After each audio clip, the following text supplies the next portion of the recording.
오늘 말씀 본론입니다. 첫째, 야베스는 유력한 자였습니다. 야베스에 대한 내용이 나오고 있는데, 야베스는 오늘 우리에게 있어서 잘 모르는 사람입니다. 그렇지만 역대기를 기록하는 저자 아마 에스라가 기록했다고 우리는 생각하고 있습니다. 에스라가 이 역대기를 기록하면서 당시 성도들에게 야베스라는 이름을 꼭 간증하고 싶은 것입니다. 야베스는 당시 성도들이 부러워할 만한 사람이었던 것 같습니다.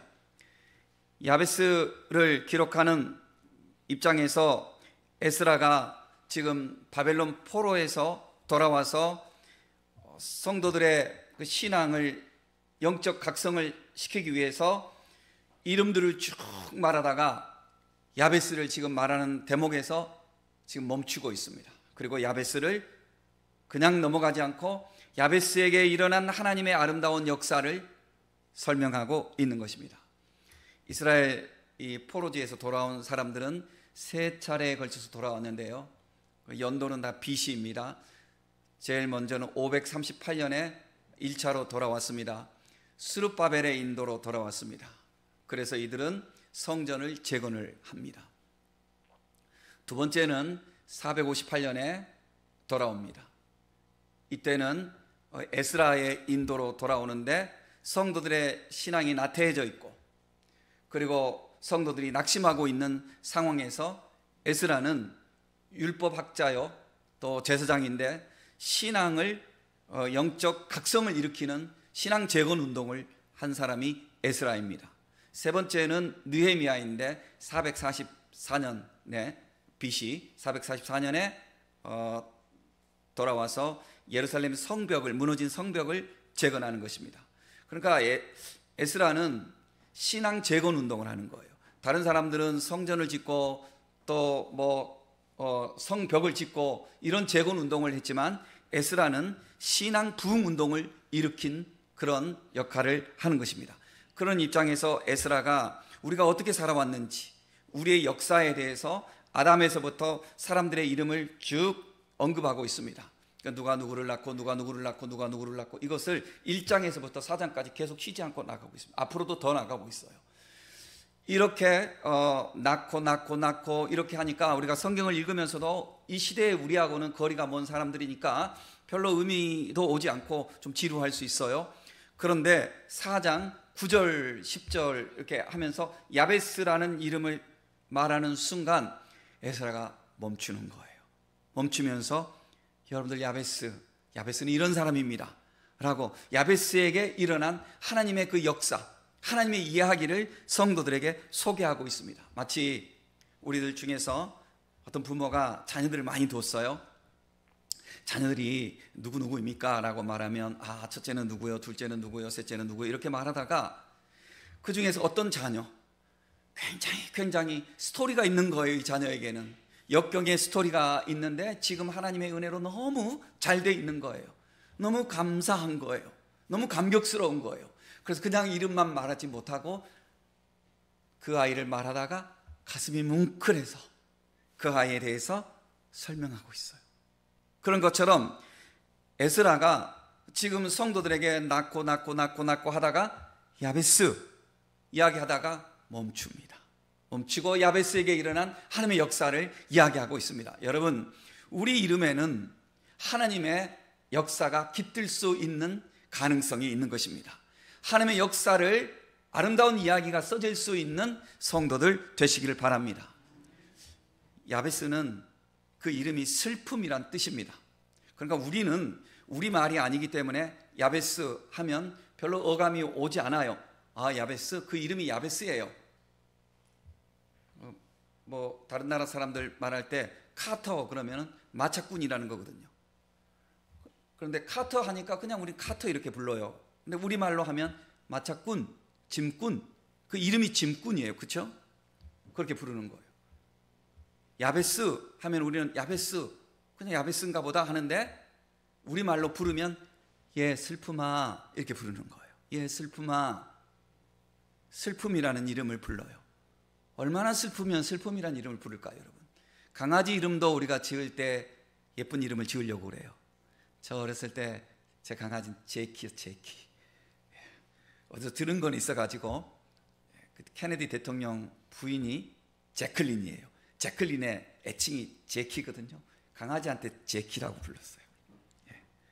일찍 강아지가 쥐약 먹고 죽어서 가슴이 아파요. 가슴이 아픈데 이름 내가 제키라고 불렀어요. 강아지 이름도 우리가 그렇게 좋게 이름을 부르려고 하는데 하물며 자기 자식을 슬픔이라고 이름을 어떻게 그렇게 부를까요? 오죽 슬프면, 얼마나 슬프면, 얼마나 그 아이에게 눈물과 고통이 담겨 있으면 그렇게 불렀을까요? 그런데 야베스는 슬픔이란 이름을 가졌지만 슬픔으로 살지 않고 귀중한 자로 살았습니다. 이것이 중요합니다. 여러분, 유명무실이라는 말이 있잖아요. 이름과 실상이 다르다는 것이 있잖아요. 그러나 우리는 이름보다는 실제가 더 중요한 거 아니겠어요? 이름도 중요하지만 실제가 더 중요한 거예요. 9절에서 야베스를 귀중한이라는 말로 설명하고 있습니다. 여기서 귀중한이라는 말은 히브리어로 카바드의 수동태의 분사형인데요. 이런 말 해서 죄송합니다. 그냥 듣고 넘어갑시다. 수동태의 분사형인데요. 그 뜻은, 이 뜻이 중요해요. 존경을 받다, 부유하다, 영예를 얻다, 이런 뜻이에요. 그러니까 슬픔이었는데, 이름은 슬픔이었는데 삶은 그가 존경을 얻었고 부유하고 그리고 영예를 얻었습니다. 이것이 중요합니다. 그래서 야베스는 그의 형제들 중에서 유력한 자, 존귀한 자, 가장 세력 있는 자로 살았던 것입니다. 그래서 왜 야베스가 이렇게 살았겠는가라는 것을 신앙 각성 운동을 일으키는 에스라가 지금 성도들에게 이 간증을 하기 위해서 이렇게 말하고 있는 것입니다. 그래서 두 번째로 흙수저에서 금수저 이상 다이아몬드가 된 사람이 야베스입니다. 야베스는 슬픔이란 이름, 우리가 야베스 이렇게 말하는데 히브리어로 정확하게 발음하면 야흐베츠 이래. 야흐베츠, 슬픔. 왜 슬픔이라고 이름을 지었을까요? 그의 어머니가 이 슬픔이라고 지었다는 것처럼 이렇게 말하고 있거든요. 야베스는 태어날 때부터 아픔이 있었던 것 같아요.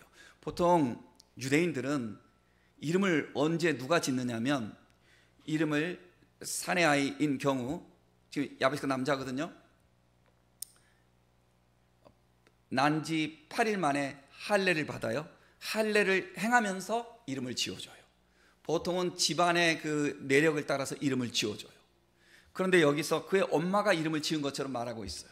그러니까 야베스는 어떻게 보면 아빠가 없었는지도 몰라요. 그러니까 야베스는 굉장히 환경이 불우하게 태어났어요. 그의 어머니가 이렇게 말해요. 이는 내가 왜냐하면 이 말이죠. 내가 수고로이 이 아들을 낳았다. 이렇게 말하고 있습니다. 야베스를 낳을 때 고통 중에 낳았다는 거예요. 슬픔 중에 낳았다는 거예요. 야베스가 태어날 때 집안이 평탄하지 않았던 것 같아요. 부모님에게 어떤 큰 일이 있었는지도 몰라요.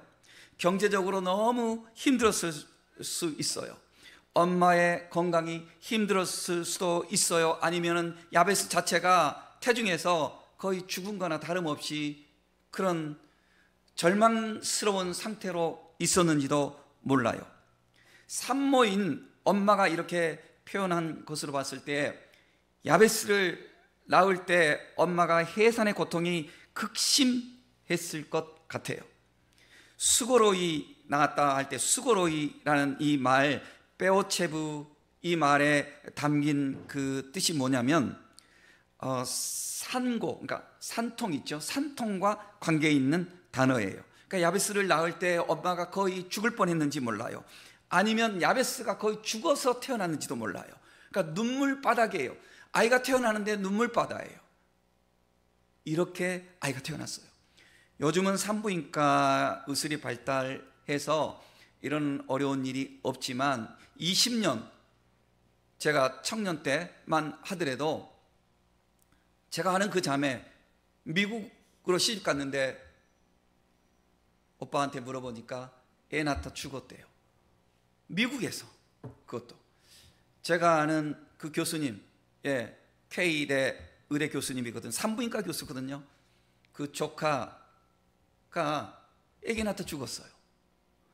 나는 이게 이해가 안 됐어요. 어떻게 현대에서 이런 일이 있을 수가 있을까? 그럴 수도 있다는 거예요. 여러분, 그러니 우리가 여기 태어난 거 이거 보통 기적이 아니에요. 여러분들 부모들이 얼마나 애를 썼는지 부모에게 감사하고 하나님께 감사해야 돼요. 하나님께 감사해야 돼요. 그리고 우리 자녀들은 앞으로는 걱정하지 마세요. 우리가 축복하잖아요. 주님이 함께 하시잖아요. 걱정하지 마세요. 여러분들 주님이 건강하게 하실 줄로 믿고, 그렇게 하실 줄로 믿고 예수 이름으로 축복합니다. 걱정하지 마세요. 그러나 고대 세계에서는 아이를 낳다가 죽는 일이 종종 있었나 봅니다. 심했나 봅니다. 특별히 구약 전통에 있는 성도들에게 해산의 고통은, 이것을 원래 성경에 보면 해산의 고통은 범죄한 인간에게 주신 형벌이지 않습니까? 그래서 해산의 고통이 심한 경우는 그에게 죄가 더 심하다 하는 그런 걸로 받아들였습니다. 구약의 그 전통에서는. 그래서 엄마가 아이를 쉽게 낳지 못해, 그럴 때 그들은 죄악을 생각하고 하나님의 진노가 더 심하다고 그렇게 생각을 하는 그런 문화였습니다. 그런 속에서 이 산고의 고통, 거의 죽음을 넘나드는 그런 상황 속에서 엄마가 그랬든지 이 아이가 그랬든지 그런 속에서 이 아이가 태어났습니다. 그래서 아이의 이름을, 강아지 이름도 잘 지으려고 하는 우리들인데 오죽하면 슬픔이라고 이름을 지었어요. 눈물로 이름을 지은 거죠. 아니면 주변에 있는 사람들이 그 아이를 가리켜서 사람들에게 더 알려진, 본명이 혹 있었는지도 모르겠지만 더 알려진 이름이 슬픔이었던 것 같아요. 태어날 때부터 이런 사람들은 보통 태어날 때부터 주어진 왠지 모를 그 우울함이 깃들어 있어요. 그 칙칙함, 멍들듯이 가슴에 배어있는 그 뭔지 모를 슬픔의 정서, 아픔, 열등감, 이런 것들이 마치 해 뜨기 전에 안개가 자욱하듯이 그의 정서와 그의 삶 속에 이렇게 쌓여있는 그런 삶으로 아마 야베스는 살았는지 몰라요. 어렸을 때 그는 그랬어요. 그렇지만 여러분, 아픔과 역경에 놓인 채로 그 이름처럼 슬프게 그는 살지 않았어요. 그는 바뀌었어요. 그래서 귀중한 자가 되었어요. 그는 존귀한 자가 되었어요. 그는 유력한 자가 되었어요. 그는 하나님의 복을 많이 받아서 사람들에게 그는 그의 삶을 통해서 하나님의 기쁨을 전하는 그러한 삶이 하나님의 기적을 나타내는 그런 삶을 살았어요. 어떻게 했어요? 그는 노력했습니다. 그는 기도했습니다.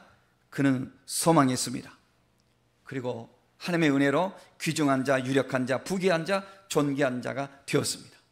이것이 중요합니다. 우리가 처한 환경이 슬픔과 역경이라고 해도 슬픔과 역경의 수레바퀴에 운명처럼 탄식하며 살아가는 사람이 있는가 하면 슬픔과 역경을 믿음으로 이겨내는 성도가 있습니다. 중요한 건 이거예요. 환경이 어떠하느냐는 출발일 뿐이에요. 결승선에 도달하는 것은 나에게 달려있는 거예요. 하나님의 은혜에 달려있는 거예요. 지난주에 우리가 몇 주 전에 보았던 바디메오, 날 때부터 소경이었고 그런 구걸하면서 살아야 하는 인생이었지만 예수님을 만나서 그는 흙수저에서 다이아몬드로 인생이 바뀌었어요. 우리도 주님을 만나고 주님의 은혜를 받아서 이런 삶을 살 수 있는 거예요. 성경에 보면 어려운 역경 속에서 오히려 그것이 발판이 되어서 더 많은 은혜를 누리고 더 많은 축복의 열매를 맺은 사람들이 너무 많아요. 믿음의 사람들은 다 그랬어요. 믿음의 사람들은 다 그랬어요. 환경 탓하지 않았어요. 원망하며 살지 않았어요. 기도하며 하나님의 은혜를 누린 성도들이 되었어요. 교회 역사에도 많아요.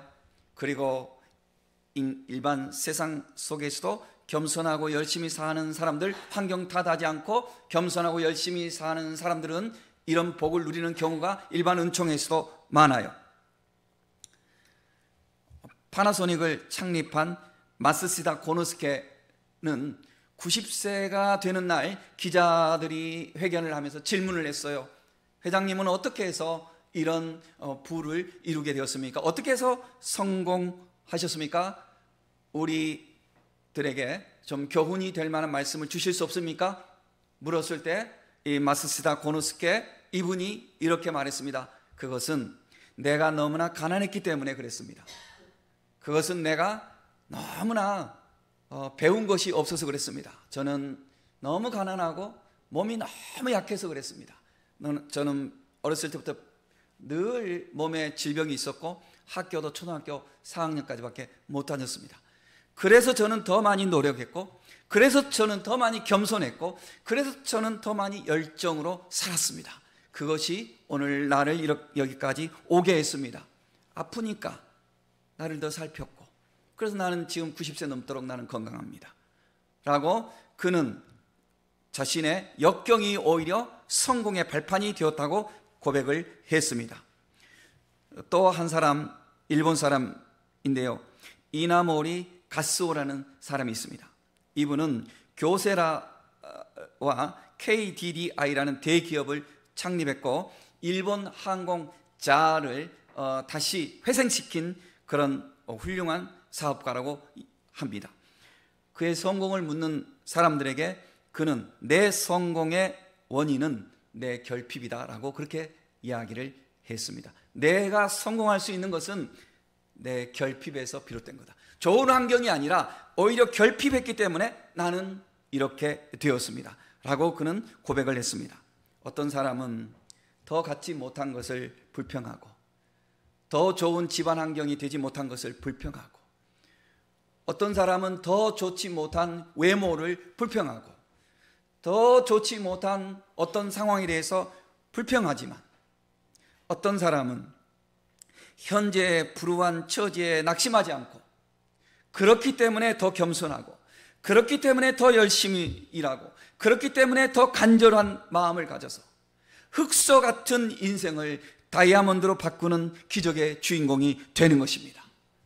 오늘 어떤 역경과 아픔, 혹은 성장하면서 받은 상처와 아쉬움, 살아가면서 가지고 있는 이런 우울함의 그런 환경들, 이런 것들 속에 둘러싸여 있는 성도들이 혹 있다면 이 시간 마음을 새롭게 하여 여러분의 역경과 아픔과 아쉬움과 그 상처를 매만지며 좌절의 골방에서 고민하지 마시고, 안진뱅이도 일으키시고 눈먼 자도 눈뜨게 하시고 슬픔을 기쁨 되게 하시는 주 예수 그리스도를 여러분의 구주로 영접하셔서 하나님이 주시는 복을 누려서 흑소 같은 당신의 인생을 다이아몬드같이 찬란한 하나님의 영광으로 바꿀 수 있는 주인공이 되시기를 예수의 이름으로 축복합니다. 세 번째로 삶을 축복으로 바꾸는 기도와 신앙입니다. 무엇이 야베스를 흑수저에서 다이아몬드로 바꾸었습니까? 누가 그렇게 했습니까? 하나님이 하셨습니다. 왜 하나님께서는 야베스에게 그렇게 하셨을까요? 다른 사람들도 있었는데 야베스가 믿음으로 살았기 때문에 그렇습니다. 야베스가 하나님을 믿고 간절히 기도하고 하나님을 향하여 소망했기 때문에 그렇습니다. 10절 말씀을 다 같이 한 번 더 읽겠습니다. 10절 시작. 야베스가 이스라엘 하나님께 아뢰어 이르되 주께서 내게 복을 주시려거든 나의 지역을 넓히시고 주의 손으로 나를 도우사 나로 환난을 벗어나 내게 근심이 없게 하옵소서 하였더니 하나님이 그가 구하는 것을 허락하셨더라. 아멘. 야베스가 어떻게 했다고요? 야베스가 아뢰었다고 말하고 있습니다. 아뢰었다 말은 가끔 우리가 설명하기 위해서 원어를 설명하는 것을 이해해 주시길 바랍니다. 카라 이 말은 그냥 우리가 무엇을 이렇게 요구하는 정도 말이 아니라 호소하다, 부르짖다 이런 의미입니다. 그러니까 그냥 희미하게 좀 도와주세요 정도가 아니라 간절하여 마음이 동하고 눈빛이 동하고, 가만히 있어도 여러분 간절히 소망할 때 몸에서 에너지가 여러분 나오지 않던가요? 배에 힘이 모아지고 간절하지 않던가요? 여러분, 이거는 누구를 전혀 이렇게 조롱하는 듯한 말 표현이 아니고요, 사람이 나이가 먹다 보면 체질에 따라서 배도 나와요.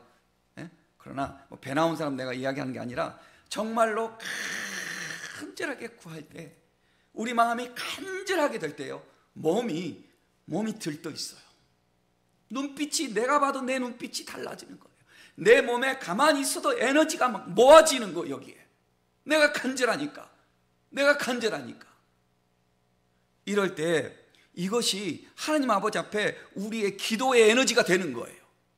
교회 와서 기도하고 입으로 기도하는 그것만이 기도가 아니라 우리 삶 속에서 주여 이루어 주시옵소서, 이것이 잘 돼야 될 텐데, 이 일이 이루어져야 될 텐데 라고 열망하는 그 간절함의 에너지가 모아지면 우리가 집중하게 되는 겁니다. 야베스가 이런 기도를 한 거예요. 이렇게 한 것이 아뢰었다는 말이에요. 오늘 우리가 읽은 우리말 성경에는요, 이 단어가 빠져 있어요. 히브리어로 임이라는 단어가 빠져 있는데, 주께서 나에게 복을 주시려거든, 이 문장에 원하옵기는 이 단어가 들어가야 맞는 거예요. 원하옵기는, 이 임이라는 단어는 결단코 정령이 참으로 주여 나에게 이것을 주시려거든, 복을 주시려거든, 정령 나에게 복을 주시려거든, 정말 주님 나에게 복을 주시려거든, 그 간절한 에너지가 야베스의 기도에 묻어 있는 거예요. 그래서 야베스가 이렇게 간절히 하나님 앞에 기도하면서 내 지역을 넓혀주소서 그랬어요. 여러분 한번 따라서 합시다. 내 지역을 넓혀주소서. 고대 사회에서는 토지가 재산의 전부예요. 야베스가 가진 것이 너무 없어요. 물려받은 것이 너무 없어요. 물려받은 것이. 그러니까 야베스는 아주 흙수 중에 흙수, 너무 없어요. 골짜기 같은 조그마한 땅이었는지도 몰라요. 없어요. 그러니 야베스가 거기서 눈물을 흘리며 탄식하며 불평하며 원망하며 부자들만 바라보고 그런 사람이 아니라 하나님 앞에 간절히 기도했어요. 여러분, 저는 우리 성도들이 하나님의 은혜를 받아서 지금보다 10배, 50배, 100배로 부자가 되기를 주의 이름으로 축복합니다. 부자가 되어야 돼요. 이게 돈의 종이 되라는 것이 아니라 부자가 되어서 주님 앞에 당당하게 하나님의 자녀로 살아가면서 좋은 일 많이 하시고 하나님께 영광 돌리는 그런 선한 부자들이 다 되시기를 예수의 이름으로 축복합니다. 야베스가 기도합니다. 나에게 복을 주시면 내 지역이 넓혀질 수 있습니다. 하나님이여 내 지경을 넓혀주소서. 하나님, 사람들이 나를 슬픔이라고 부릅니다. 내가 더 이상 이 슬픔과 환난을 나타내는 이름 되지 않게 하시고 근심이 없는 삶이 되도록 주님 나를 복 주시옵소서. 야베스가 그렇게 기도하는 것입니다. 자기가 자신을 향해서 축복하는 거예요. 여러분, 우리 자신이, 모든 사람이 욕심이 있거든요. 근데 그냥 욕심을 내는 거하고 간절한 믿음으로 자기를 위하여 축복하는 건 다른 거예요. 모든 사람 욕심이 있어요. 욕심 없는 사람이 어디 있어요? 다 욕심이 있어요. 그러나 그것이 그냥 욕심으로 끝나는 사람이 있는가 하면은 그것이 하나님 앞에 간절한 기도, 겸손한 기도, 정말 하나님 앞에 정직한 그 기도로 이어지는 것은 다른 거예요. 제가 옛날에, 그때는 이제 2월 달이 되면 그 어른들 경로 신방이 있었거든요. 75세 이상 신방하고 나오면 그 시절에는 어른들이 뭘 이렇게 싸주시고 막 봉투도 주고 막 그러셨어요. 그 당시에. 그러나 내가 대접해야 되는데 저분들이 하시네, 이런 말, 내가 좀 마음이 순수하잖아요, 그죠? 그래서 참 그랬어요. 그런데 문을 딱 닫고 또 배웅 받으면 배웅 받고 나오면서 내가 잠시 내 머리 얹고 손을 뒀어요. 하나님, 저 나이가 되도록 저렇게 사시는 것 감사합니다. 저도 저 나이에 될 때까지 되었을 때 더 많이 주 앞에 이바지할 수 있는 삶을 살게 해주소서. 내가 기도했어요, 나한테. 여러분, 우리가 우리 자신을 위해서 욕심이 아니라 하나님 앞에 참된 소망을 가지고 기도하는 것은, 그는 욕망이 아니라 그는 순수함이에요. 야베스가 기도하는 거예요. 주님, 사람들이 나를 슬픔이라고 부릅니다. 내가 그만큼 어려웠습니다. 그러나 하나님, 내 지경을 넓혀주시고 주님, 더 이상 내가 슬픔과 근심으로 살지 않게 하옵소서. 하나님이여 나에게 복을 주시옵소서. 이 간절한 야베스의 이 기도를 하나님이 들어주셨어요. 그래서 야베스에게 존귀한 자, 유력한 자가 되게 해주셨는데, 유력한 자라고 하는 것은 앞에서 설명했어요. 부귀한 자, 건강한 자, 그리고 존령을 얻는 자가 되었다는 거예요. 건강과 경제의 복과 존귀의 복, 이 세 가지가 이 삼각형과 같아요. 가장 이 도형의 가장 기본이 뭐예요? 도형의 가장 기본 삼각형이잖아요. 모든 도형은 삼각형에서 시작하잖아요. 그럼 모든 이 기초가 삼각형이잖아요. 그렇죠? 우리가 정말 하나님 앞에 복을 받을 때 건강의 복을 받아야 돼요. 그리고 존귀의 복을 받아야 돼요. 영예로운 복. 그리고 재물의 복을 받아야 돼요. 이게 삼각형이에요. 그래서 잠언 22장 4절 말씀에 주님이 이렇게 말씀하셨어요. 겸손하고 여호와를 경외하는 자에게 주시는 복이 뭐냐면 건강과 부와 존귀라고 그랬어요. 부와 귀와 생명이라고 그랬어요. 부는 재물을 말하고 존귀는 영광, 영예로움을 말하죠. 그리고 생명은 육체의 건강과 영생까지를 포함하는 거예요. 학계 2장 8절 말씀에 은도 내 것이요 금도 내 것이니라고 하나님이 이렇게 말씀하시고 있어요. 이 말씀은 뭐예요? 야, 은도 내 것이야, 금도 내 것이야. 그 말은 뭐예요? 내가 네 아버지야. 내가 네 아버지야. 너 뭐하니? 너 왜 그렇게 근심하고 있니? 은도 내 것이요 금도 내 것인데 너는 지금 뭐하고 있느냐? 하나님이 이렇게 말씀하셔요. 사람들은, 불평하는 사람들은 주님은 왜 나에게 이렇게 안 주시냐고, 주님은 왜 내 기도는 안 들어주시냐고 이렇게 말하면서 불평해요. 그러나 얻는 자는 불평할 시간에 한 번 더 기도해요. 이게 다른 거예요. 불평하는 자가 하나님께 불평하는데 사실은 그 사람에게 하나님도 불평하시는 거예요. 너 왜 구하지 않느냐? 너 왜 집중하지 않느냐? 너 왜 간절하지 않느냐? 다른 사람은 지금 내가 내놓은 것을 달려가서 취하는데 정녕 네가 나를 믿고 사랑한다면 네가 내 이름으로 가서 먼저 그걸 취해야지. 왜 너 집중하지 않느냐? 주님이 이렇게 말씀하시는 거예요. 어떤 사람이 천국에 갔는데요, 사도들이 환영하면서 그 사람의 살아온 삶과 여러 가지에 대해서 각각 방에 이렇게 여러 가지를 보여주더래요. 그래서 이 방에 네가 이렇게 살아서, 네가 이렇게 살아서, 너는 이렇게 상급이 있고 이러면서 방을 보여주더래요. 그런데 방 하나에 딱 가가지고는 사도가 이 방 보여주면 안 되는데 이러더래요. 그래서 아니 왜요? 왜 안 보여줍니까? 다 보여줘야지. 이래 성도가 이러니까 사도가 이거 보면 후회해야 할 건데요. 그러니까 아니 천국에도 뭐 후회할 일이 있습니까? 보여주세요 막 이러니까 사도가 그러면 꼭 그러면 내가 보여주겠다고 하고 그 방의 문을 딱 여는데 온갖 좋은 것들이 포장지에 탁 쌓여가지고 택배 상자에 쌓여가지고 택배 주소가 다 있는 거예요. 천국에서 택배가 이거 다 택배입니까? 택배라고. 이거 천사들 통해서 보내려고 했던 택배라고. 택배 주소 보니까 자기 집 주소 자기 이름으로 되어 있는 거예요. 어머나 이거 왜 안 보냈습니까?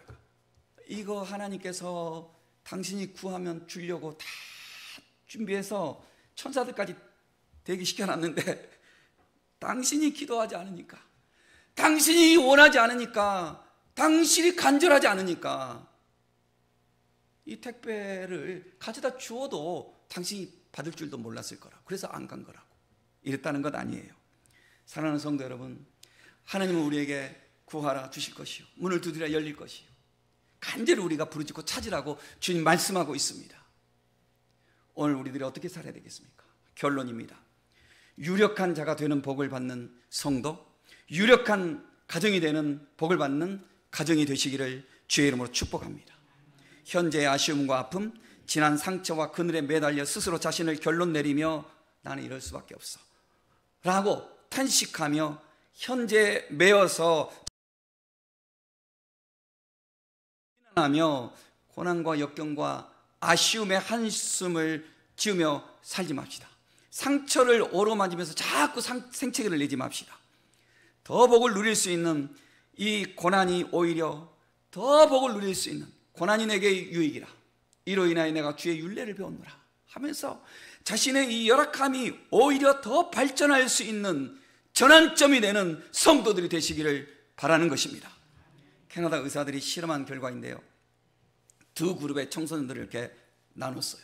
한 그룹은 아주 진공 상태처럼 깨끗하고, 그런 깨끗한 사람, 그 사람들요 참 그 조사를 많이 하더라고요. 학교에도요 제일 긴장하는 시간이 어디였냐면요, 그 위생검사 하러 오는 사람들이 있을 때 어마어마하게 긴장해요. 그때 막 학장 막 이런 사람들 긴장해가지고 그 사람에게 얼마나 막 이렇게 잘하는지 몰라요. 예. 하여간에 환경을 그렇게 하더라고요. 그런데 그렇게 많은 알러지를 앓는 사람들이 또 그렇게 많은 것도 참 희한해요. 아무튼 두 그룹으로 나눠놨는데요, 한 그룹은 아주 청결한 생활을 하게 했어요. 한 그룹은 좀 흙도 만지고, 그 다음에 강아지 털, 똥 이런 거 좀 만지고 먼지도 있고 이런 환경에서 자라게 했어요. 6개월 지났어요. 건강 상태를 검진을 했어요. 너무나 달라졌어요. 진공 상태처럼 깨끗한 곳에서 그렇게 살던 애들은 면역력이 훅 떨어졌어요. 그러나 남들이 볼 때 그냥 좀 지저분하게 사는 것 같고 이랬는데, 너무 지저분한 거 말고 그렇다고, 예, 그랬는데 오히려 얘네들은 면역력이 더 강해진 거예요. 여러분, 우리가 잘 먹는 것도 중요하지만 너무 잘 먹어서 장이 휴식할 수 있는 시간을 안 주면 오히려 그것이 병이 되는 거 아시죠? 예전에 굶주리며 살던 시절에는 암 환자가 그렇게 많지는 않았어요. 현대인들은 너무 잘 먹는데 오히려 그런 환자들이 더 많아요. 왜 그럴까요? 배에서 꼬르륵 소리가 나도록 13시간 혹은 16시간, 그러니까 최소한 13시간이래요. 비워놓으라고 그러잖아요. 그래야 장이 좀 쉰다고. 그러니까 뭐예요? 여러분, 우리가 지금 가지고 있는 풍요 속에서 잠자는 사람보다 이거는 잠자는 토끼와 같아요. 내가 열악하니까 내는 더 성실하게 살아가야 되겠다는 부지런한 거북이가 그 동화 속에 있는 이야기로 성공하자니 승리하잖아요. 그것처럼 여러분, 우리가 현재의 어떤 상황에 대해서 자만하거나 혹은 현재의 어떤 상황 속에서 낙심하거나 둘 다 옳지 않아요. 우리는 현재 주어진 여건 속에서 감사하며 더 자신을 추스르고 하나님 앞에 더 겸손히 열심히 기도하며 살아간다면 우리는 지금보다 더 나은 내일을 향해서, 그 축복의 열매를 향해서 갈 수 있을 것입니다. 먼지 나는 세상에서 열심히 살기 위해서 힘쓰는 우리 성도 여러분, 무엇이라도 가정을 위해서, 자녀들을 위해서 이루기 위해 열심히 뛰는 부모 여러분, 얼마나 수고가 많으십니까? 나는 주일날 목사니까 교회 당연히 오는데, 성도님들이 이렇게 교회 이렇게 오시는 거 보면 사실 너무 감사할 것밖에 없어요. 대단하신 것 같아요. 더 많이 주어지지 못한 환경에서 열심히 앞을 향해 주먹을 쥐고 뛰어가는 우리 사랑하는 자녀 여러분, 주님이 여러분과 함께 하십니다. 흑서 같은 오늘의 환경이 우리 주 예수 그리스도께 여러분을 맡기고 기도하며 간절함으로 살아간다면 여러분들을 다이아몬드처럼 발전시켜 주실 것입니다. 주님의 복을 누리기를 원하는 여러분들에게 끝으로 4가지를 제가 실천 항목으로 도전을 던집니다. 첫째, 하나님을 진심으로 경외하는 삶을 실천하십시오. 기도와 신뢰 그리고 순종으로 하나님을 경외하십시오. 둘째, 어떤 현실에도 체념하지 말고 근면과 성실로 꿈을 향해 늘 전진하십시오. 근면과 성실입니다. 셋째, 정직하십시오. 정직하지 않은 사람들은 부를 얻어도 명예를 얻지 못하고, 권세를 얻어도 건강을 누리지 못하고, 영원한 생명을 누리지 못합니다. 정직한 길을 걸으시는 성도들이 되시길 바랍니다. 마지막으로 하나님께 집중, 그리고 또 집중, 그리고 또 집중하십시오. 오직 하나님께 집중하십시오. 제가 어느 책에서 읽었는지 아니면 제가 어느 교회 벽보에서 제가 보았는지 모르겠지만, 제가 애우는 그 어떤 사람, 그 사람 이름은 잊어버렸지만 문장이 있습니다. Truth sees God. 진실은 항상 하나님을 바라봅니다. And wisdom gazes on God. 지혜는 하나님께 집중합니다. And these two produce a third, a holy wondering delight in God. 이 두 가지는 하나님 안에서 제3의 놀라운 기쁨을 우리에게 주십니다. Springing them from them both. 이 두 가지에서 흘러 넘쳐 나오는 것입니다. Which is love. 그것이 사랑입니다. 여러분, 우리가 하나님께 집중, 눈을 하나님께 집중. 여러분, 말을 타고 이렇게 그 경마장에서 한 번도 안 가봤지만, 그냥 경마장에서 말을 타고 이렇게 가는 기수는 옆에 안 봅니다. 앞만 봅니다. 앞만 보는 거예요. 앞만 보고 가는 거예요. 앞만 보고. 내가 주 안에서 집중하고 또 집중하고 또 집중하고 나의 인생을 책임지실 주님, 나의 인생에 복을 주실 주님, 나를 앞으로 변화시켜 주실 주님, 창대하게 하여 주실 주님, 주여 나로 창대하게 하옵소서. 내 지경을 넓혀주시고 슬픔과 염려가 사라져서 기쁨되는 삶을 살도록 나와 함께 주옵소서. 이와 같은 야베스의 복을 누리는 성도들이 되시기를 예수 그리스도 이름으로 축원합니다.